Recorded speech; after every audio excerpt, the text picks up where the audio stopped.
Drugs విషయానికి వస్తే ఇప్పుడు డ్రగ్స్ విషయం నడుస్తుంది కాబట్టి బయట పబ్లిక్ కానీ ఎవరు అనుకున్నట్టు చూసుకున్నట్లయితే మీకు కూడా అమ్మాయిల అలవాటు కానీ డ్రగ్స్ అలవాటు కూడా ఉన్నది అని అయితే అంటున్నారు. అది ఎంతవరకు? నేను ఓపెన్ ఛాలెంజ్ అమ్మా.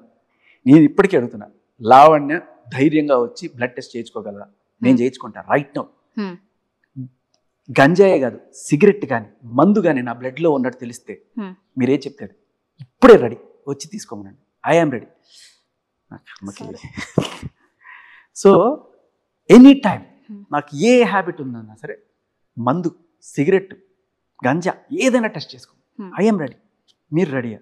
ఐ మీన్ ఎవరైతే నన్ను సవాల్ చేస్తున్నారు దమ్ముంటే వచ్చి టెస్ట్ చేయించుకోమనండి. ఓకే. రాజ్ మీకు ఎప్పటి నుంచి తెలుసు? మామూలుగా మీడియాలో పరిచయం, అలా 4-5 ఇంటర్వ్యూలు చేసిన పరిచయం అంతే. అంటే క్లోజ్నెస్ అంత ఎక్కువ లేదు, అంత పెద్ద క్లోజ్ ఏం కాదు. బట్ నేను ఇలాంటి ఇలాంటి సిమిలర్ మహిళని చాలా దగ్గర నుంచి చూసిన నేపథ్యంలో నాకు క్లియర్ కట్గా అర్థమైపోయింది వీళ్ళు ఎలా బిహేవ్ చేస్తారు, వీళ్ళ మోడస్ ఆఫ్ ఆపరెండి ఏంటి, వీళ్ళు ఎలా టార్గెట్ చేస్తారు. వీళ్ళ ఇదంతా ఏంటంటే అమ్మా, ఇప్పుడు సపోజ్ మిమ్మల్ని టార్గెట్ చేయాలనుకోండి, ఫస్ట్ మీరెవరు, మీ నాన్న, మీ అమ్మ, మీ మీద ఏమైనా కేసులు ఉన్నాయా, మీ లూప్ హోల్స్ ఏంటి, మీ పాత జీవితంలో మీకు ఏదన్నా ఇవి ఉన్నాయా, ఇన్ని ఎతుకుతారన్నమాట. ఎతికి తోడి ఇక్కడ వీణి ఈ రకంగా ఇరికించవచ్చు, వీళ్ళు ఈ రకంగా. ఇదే పని. ఇప్పుడు ప్రీతి విషయంలో కూడా అదే కదా. 2.5 ఏళ్ల క్రితం నువ్వు చెడగొట్టిన వీడియోలో పెట్టి ఇప్పుడు అమ్మాయి నుంచి బయటకు వచ్చింది.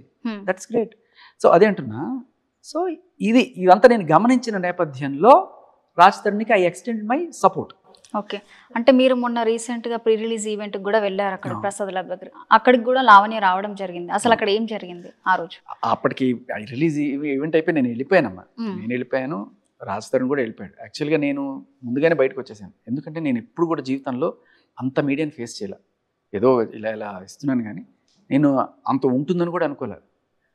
రాజ్ తరుణ్ గారు అండ్ వాళ్ళ డైరెక్టర్ రవి గారు ఇద్దరు కూడా నన్ను మీరు రావాలి ఇంటర్వ్యూ కంటే, ఆల్రెడీ మా మీద ఏదో కుమ్మక్క అయిపోయాం, రాజ్ తరుణ్ నాకు ఏదో డబ్బులు ఇచ్చేసరి ఇలాంటివన్నీ మాట్లాడుకుంటున్నారు కదా సార్, మళ్ళీ వస్తే ఇంకా లేనిపోయినవన్నీ రాస్తారు ఎందుకండి అంటే, లేదని ఎవరేమనుకుంటే అనుకుంటారు, మీరు రావాలి, మా అమ్మాయిగా పిలుస్తున్నాం, మీరు రండి అని చెప్పి వాళ్ళిద్దరు ఫోన్ చేసి పిలిస్తే ఇంకా సరే నేను వెళ్ళా. సో అప్పటికి లోపల ఉన్నారో తెలీదు, నేను 3:30 అట్లా రమ్మన్నారు. నేను 3:30కి అక్కడ ప్రసాద్ ల్యాబ్స్కి వెళ్ళాను. సరే ఫోన్లు చేస్తున్నాను, ఎత్తట్లా, అంటే మేబీ బిజీగా ఉన్నారేమో. సరే నేను కారు దిగి వెళ్దాం లోపల. ఒక్కసారి ఒక 50 కెమెరాలు వచ్చేసాయి మొత్తం. శేఖర్ చెప్పండి. నాకు ఒకసారి టెన్షన్ కూడా పట్టింది. సో అది నేను అడ్డమైపోయాను కూడా బేసికలీ అక్కడ. అంటే వాళ్ళు వెళ్ళే దారి ఇది, ప్రసాద్ ప్రివ్యూ వేస్తున్నారు కదా, వెళ్ళే దారికి కూడా వీళ్ళందరూ అడ్డమైపోయేటప్పటికి సరే నేను మాట్లాడుతున్నాను, వాళ్ళు అడుగుతున్నారు. ఈ లోపల నన్ను పక్క తీశారు. సార్ ఇక్కడ అడ్డమైపోతుంది, మీరు పక్క రండి. దానికే శేఖర్ భాషని అదుపులో తీసుకున్న పోలీసులు అరెస్ట్ వచ్చాయి. సరే తమ్నైల్స్ మనకు తెలిసిందే, ఇది అశ్వత్థామ కుంజర్లా పెడతారు. But nothing like that, nothing happened. సరే తర్వాత నేను పక్కకి వెళ్ళిన తర్వాత ఈ మీడియా హడావిడి ఉంటుందని వాళ్ళు ఏదో వేరే వేలో ఆల్రెడీ రాస్తారు, నన్ను వాళ్ళు వెళ్ళిపోయారని నాకు ఫోన్ వచ్చింది. సరే నేను అదే వెనకాల మార్గంలో వెళ్ళి అక్కడ కూర్చున్నాను. కాసేపు కూర్చున్న తర్వాత ఇంకా ఈవెంట్ అయిపోతూ వస్తుంది. రాజ్ తరుణ్ ప్రశ్నల Q&A సెషన్ నడుస్తుంది. కొంత నడిచింది. సరే స్టేజ్ మీదకి పిలిచారు. పాపం ఆయన కృతజ్ఞతాపూర్వకంగా నాకు ఒక హగ్ ఇచ్చారు. నా జీవితంలో నాకు రాజ్ తరుణ్ ఇచ్చిన ఏదో 40 లక్షలు 50 లక్షలు ఇచ్చారంటాను కదా, అవన్నీ కాదు. రాజ్ తరుణ్ ఇచ్చింది ఏంటంటే ఒక హగ్లో ఇట్ మెంట్ ఎ లాట్. అలాగే వాళ్ళ నాన్నగారు కూడా ఒకసారి కలిసినప్పుడు ఆయన ఒక హగ్ చేసుకుని ఒక 30 సెకండ్స్ 1 మినిట్ వదల్లా వాళ్ళు. నాకు అది చాలా జీవితానికి అని చెప్పి అనిపించింది. తర్వాత సరే నేను కిందకు వచ్చేసిన తర్వాత మళ్ళీ ఈ మీడియా ఎక్కడ అంతమంది వస్తారు, ఇంకా ఏదైనా అనవసరమైన రచ్చ జరుగుతుంది. నేను ముందుగానే వెళ్ళిపోయాను అక్కడి నుంచి. నేను వెళ్ళిపోయాను, అలాగే రాజ్ తరుణ్ కూడా వెళ్ళిపోయారు. ఇక్కడ మీడియాతో మాట్లాడలే. మీ అందరూ వెళ్ళిపోయిన తర్వాత ఎప్పుడు ఈవిడ వచ్చింది. మరి అక్కడ ఆవిడ ఏదో 4 మాటలు మాట్లాడి వెళ్ళిపోయింది. But that was projected as like అదే టైంలో వచ్చింది, నన్ను చూసి ఆవిడ భయపడి వెళ్ళిపోయింది, అట్లాంటిది ఏం లేదు. నేను ఫస్ట్ వెళ్ళిపోయిన తర్వాత ఇప్పుడు ఆవిడ వచ్చింది. ఇప్పుడు రాజ్ తరుణ్ వాళ్ళ పేరెంట్స్ దగ్గరికి కూడా లావణ్య వెళ్ళడం జరిగింది.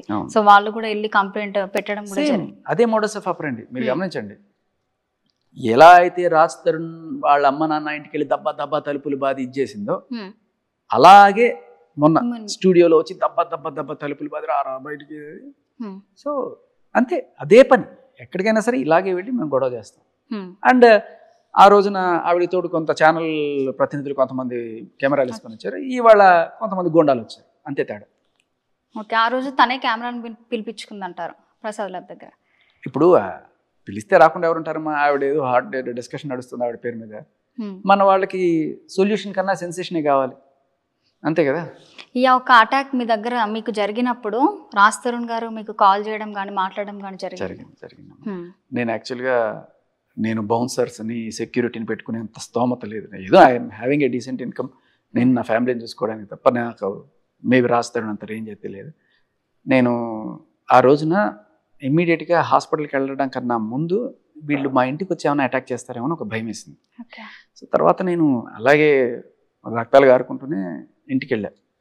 మళ్ళీ ఇంట్లో వాళ్ళకి తెలిస్తే ఎక్కడ ఇది అవుతుందని మొత్తం షర్ట్ ఫుల్ హ్యాండ్స్తో కవర్ చేసుకుని ఫస్ట్ వెళ్ళడమే కింద సెక్యూరిటీని అలర్ట్ చేశాను. ఇట్లా ఎవరైనా వచ్చి గొడవ చేస్తారేమో అంటే, ఎవడొస్తాడు సార్ నేను చూసుకుంటాను గట్టిగా అన్నాడు. అంటే ఒరే నువ్వు ఆవేశపడుకుని చెప్పి నేను వెంటనే 100 కూడా డైల్ చేసి ఇట్లా సో సిచ్యువేషన్ ఉంది సార్, ఐ నీడ్ బ్యాకప్ అని చెప్పాను. అట్ ద సేమ్ టైం నేను ఇంటికి వెళ్ళి వాళ్ళకి నాకు ఇప్పుడు అర్జెంట్ పని ఉంది, వాళ్ళకి ఇవేం చెప్పాలి, నేను యాక్చువల్లీ షర్ట్ చిరిగిపోయింది ఇవన్నీ కూడా దాచిపెట్టుకొని కొంచెం నైస్గా మాట్లాడి నాకు అర్జెంట్ పని ఉంది కాసేపు వస్తే మీరు టెన్షన్ పడకండి అని చెప్పేసి నేను అప్పుడే రాజ్ తరుణ్ ఫ్రెండ్ ఒక ఆయన ఉన్నారు, ఆయన రెగ్యులర్గా నాకు ఎప్పుడైనా సరే రాజ్ తరుణ్తో కాన్ఫరెన్స్ పెట్టించేవాళ్ళు ఎప్పుడైనా ఇంపార్టెంట్ ఇన్ఫర్మేషన్ కావాలంటే. సో రీసెంట్గా అంటే రాజ్ తరుణ్ని కలిసిన తర్వాత ఇంకా I could have some better access to Raj Tarun. నేను చెప్పా భయ్యా ఇది ఇట్లా జరిగింది సిచ్యువేషను అంటే, నాకు కాస్త ఏదైనా సెక్యూరిటీ అన్న ప్రొవైడ్ చేయగలరా అది అంటే, రాజ్ తరుణ్ వాళ్ళ ఫ్రెండ్ ఎవరైతే ఉన్నారో అతను చెప్పాడు అనమాట, పర్లేదు మేము బౌన్సర్స్ని పంపిస్తాము అక్కడ మీ ఇంటి దగ్గర కాపలా ఉంటారు అని చెప్పంటే, సరే తర్వాత వాళ్ళు వచ్చారో లేదో తెలియదు, బట్ ఈ లోపలే ఫ్రెండ్స్ కార్ వేసుకొచ్చారు, వాళ్ళని తీసుకెళ్ళి హాస్పిటల్లో చేర్పించారు. అది జరిగింది.